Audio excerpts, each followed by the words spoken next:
surga dilihat Allah Subhanahu wa Ta'ala, yang mana pada hari ini kita masih bisa melanjutkan aktivitas kita belajar untuk meningkatkan ilmu kita dalam menambah semangat kehidupan ini untuk menggapai cita-cita. Amin ya rabbal alamin. Anak-anak sekalian, kelas 11 yang mana pada hari ini kita sudah masuk di bab 3, dan mudah-mudahan bab 1, bab 2 sudah selesai dikerjakan latihan yang ada di LKS, dan mudah-mudahan mendapatkan hasil yang baik. Amin ya rabbal alamin. Untuk pagi ini kita sudah masuk dalam bab 3, yaitu harmonisasi hak dan kewajiban asasi manusia di dalam perspektif Pancasila. Perlu kita ketahui bahwa hak asasi ini merupakan hak yang dimiliki oleh setiap individu atau setiap manusia yang ada di dunia ini, tanpa membeda-bedakan suku, bangsa, ras, dan sebagainya. Oleh karena itu, setiap negara wajib menegakkan hak asasi manusia. Akan tetapi karakteristik ini, penegakan hak asasi dari manusia ini berbeda-beda antara negara yang satu dengan negara yang lain. Ini dibedakan dengan letak geografis dan keberadaan negara itu. Untuk di Indonesia ini dalam proses penegakan hak asasi manusia ini dilakukan dengan berdasarkan ideologi negara kita, yaitu Pancasila. Walaupun ada hak manusia sebagai hak lahir, kemudian ada hak yang harus juga dipenuhi atau diperhitungkan, yaitu norma yang ada di dalam negara kita sebagai ideologi bangsa yang digali dari norma-norma yang ada di dalam bangsa Indonesia, yaitu ideologi Pancasila. Dari itulah maka ada konsep hak dan kewajiban asasi manusia. Ini diantaranya ada beberapa ahli, diantaranya John Locke, ini mengatakan di dalam bukunya bahwasannya John Locke mengatakan hak asasi manusia adalah hak yang dimiliki oleh manusia, yaitu kebebasan berbicara, kebebasan memilih agama, juga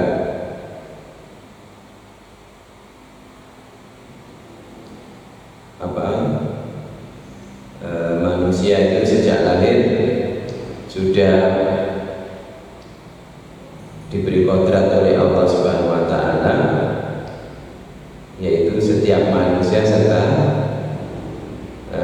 hak ini, hak prerogatifnya ini tidak bisa diganggu gugat. Jadi itu juga merupakan bawaan sejak lahir, bahwa manusia itu mempunyai hak yang harus dihargai dan harus dihormati. Kemudian yang kedua, menurut Franklin atau D.R. Roosevelt ini, bahwa ini Presiden Amerika yang ke-32, ini berpendapat bahwa kebebasan yang dimiliki oleh manusia ini yang mendasari adanya demokrasi, yaitu bebas berbicara, bebas untuk menentukan pilihan agama, kemudian bebas dari rasa takut, maksudnya tidak boleh diintimidasi atau tidak boleh dijajah. Ini adalah merupakan hak merdeka. Kemudian hak kebebasan dari kekurangan dan kelaparan. Jadi intinya harus makmur. Kemudian yang ketiga menurut diantaranya Jan Magerson ini sebagai anggota Komisi Hak Asasi Manusia di dalam organisasi Perserikatan Bangsa-Bangsa atau PBB, ini merumuskan pengertian asasi manusia ini adalah dari Human Rights Code in general definition is this name which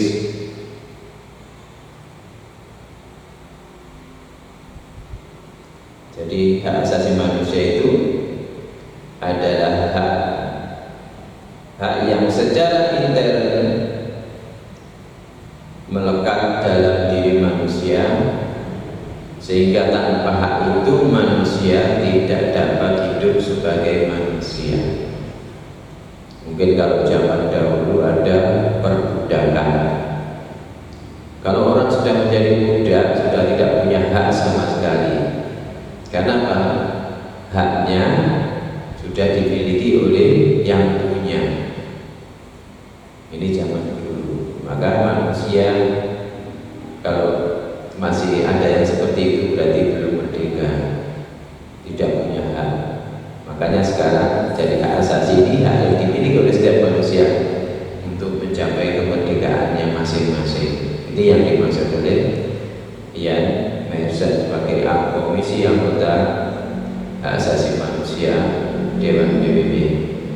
Kemudian di dalam Undang-Undang Nomor 39 tahun 1999 tentang hak asasi manusia, di mana undang-undang ini memberikan keterangan bahwa asasi manusia itu sebagai seperangkat hak yang melekat pada hakikat dan keberadaan sebagai makhluk Tuhan yang Maha Esa. Intinya seperti itu, karena merupakan anugerah dari Allah Subhanahu wa taala. Manusia ini diberi kebebasan oleh Allah. Kalau secara nasional diberi kebebasan oleh Tuhan yang Maha Esa ini untuk menjalani kehidupan secara normal di dalam menentukan dan mengurusi segala asas hidupnya di dalam dunia.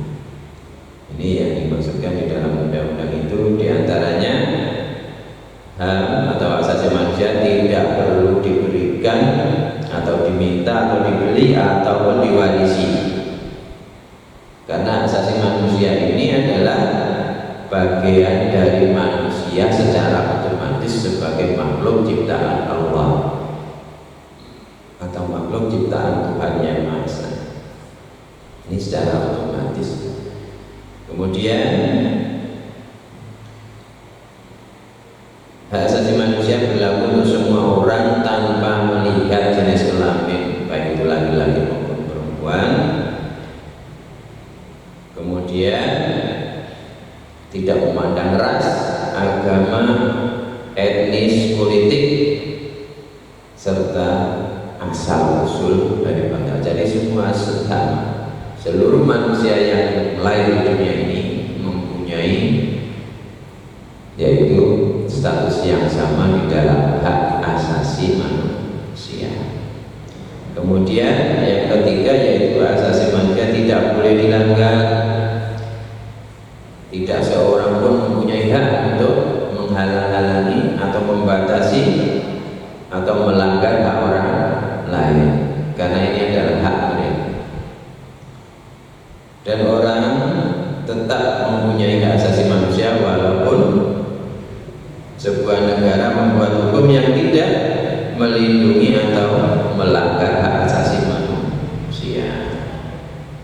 Di antaranya ada beberapa yang menganut paham komunis ini, hak asasi manusia masih banyak dilanggar karena apa? Kebebasan manusia ini sangat dibatasi oleh aturan-aturan yang begitu sangat menyusahkan manusia. Makanya paham komunis ini tidak cocok di Indonesia yang tidak menghargai hak asasi manusia. Kemudian kita bahas yang kedua, yaitu makna dan kewajiban asasi manusia. Setiap orang selain mendapatkan hak, maka setiap orang juga mempunyai kewajiban. Kalau kita di dalam beragama, selain kita juga punya hak, juga punya kewajiban. Hak kita apa? Kita setiap hari sudah diberi rezeki. Ini hak kita yang diberikan oleh Allah kepada kita. Tetapi sebaliknya, apabila kita sudah diberi haknya oleh Allah Subhanahu wa taala untuk hidup di dunia dengan memakai fasilitas yang diberikan oleh Allah yang luar biasa ini, maka jangan lupa dengan melaksanakan kewajiban. Di antaranya sholat 5 waktu. Kalau kita sebagai orang yang adil di dalam melaksanakan hak asasi manusia sebagai makhluk ciptaan Allah, maka jangan lupa kewajiban beribadah kepada Allah, kewajiban membantu orang tua, menghormati orang tua, kewajiban menuntut ilmu. Banyak sekali. Ini yang harus kita lakukan di dalam melaksanakan hak dan kewajiban sebagai manusia. Karena ada kewajiban sebagai asasi manusia ini merupakan dua hal yang saling berkaitan, tidak bisa dipisahkan. Dan ini keduanya adalah memiliki hubungan, yaitu kausalitas atau hubungan sebab akibat. Sebab kalau kita diberi rezeki oleh Allah, maka kita harus melaksanakan kewajiban kepada Allah. Ini contohnya. Sebagai warga negara kita juga demikian. Kita punya hak untuk hidup di negara ini karena kita lahir di sini dan sebagai warga negara di sini, maka kita berhak untuk bisa menikmati sumber daya alam yang ada di negara ini. Tapi jangan lupa kita juga punya kewajiban kepada bangsa dan negara ini. Di antaranya kita harus menjaga dan kita harus berpartisipasi di dalam mempertahankan negara Republik Indonesia. Ini kewajiban kita yang harus kita ini bisa melaksanakan. Selain itu, hak yang didapat seseorang sebagai akibat dari kewajiban yang dipenuhi atau yang sudah dipenuhi oleh orang lain, misalnya seorang pasien mendapatkan obat sebagai salah satu akibat dari dipenuhinya kewajiban oleh seorang dokter, yaitu memeriksa. Setelah diperiksa dikasih obat. Ini haknya seperti itu. Ini sebagai contoh. Tetapi sering terjadi pertentangan karena apa? Karena kesenjangan sosial yang tidak merata, akhirnya timbullah pertentangan, sehingga mungkin ada yang tidak adil atau tidak bisa melaksanakan dengan baik apa yang sudah menjadi ketentuan itu, dan itulah yang menimbulkan suatu pertentangan di antara masyarakat karena tidak seimbang antara hak dan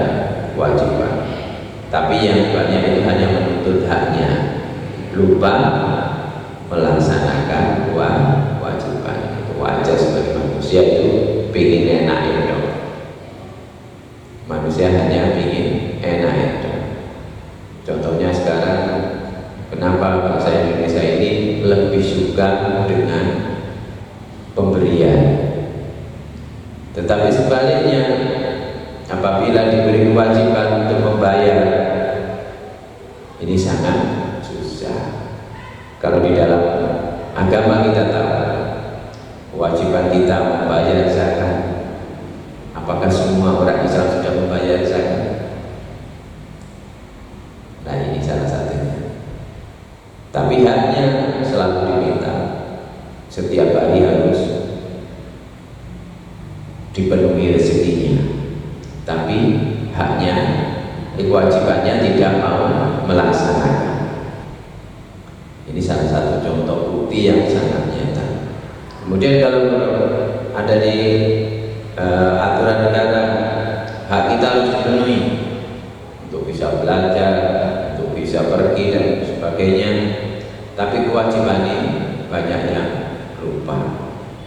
Ini banyak terjadi kesenjangan seperti ini karena apa?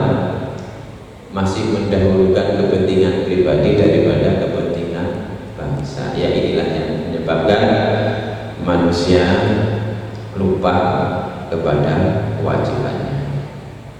Mungkin ini yang bisa saya sampaikan hari ini, dan mudah-mudahan kita bisa memahami arti daripada hak dan kewajiban. Dan insya Allah di pertemuan yang akan datang akan kita bahas tentang substansi hak dan kewajiban asasi manusia di dalam Pancasila. Demikian kita tutup dengan doa majelis. Subhanakallahumma wa bihamdika asyhadu an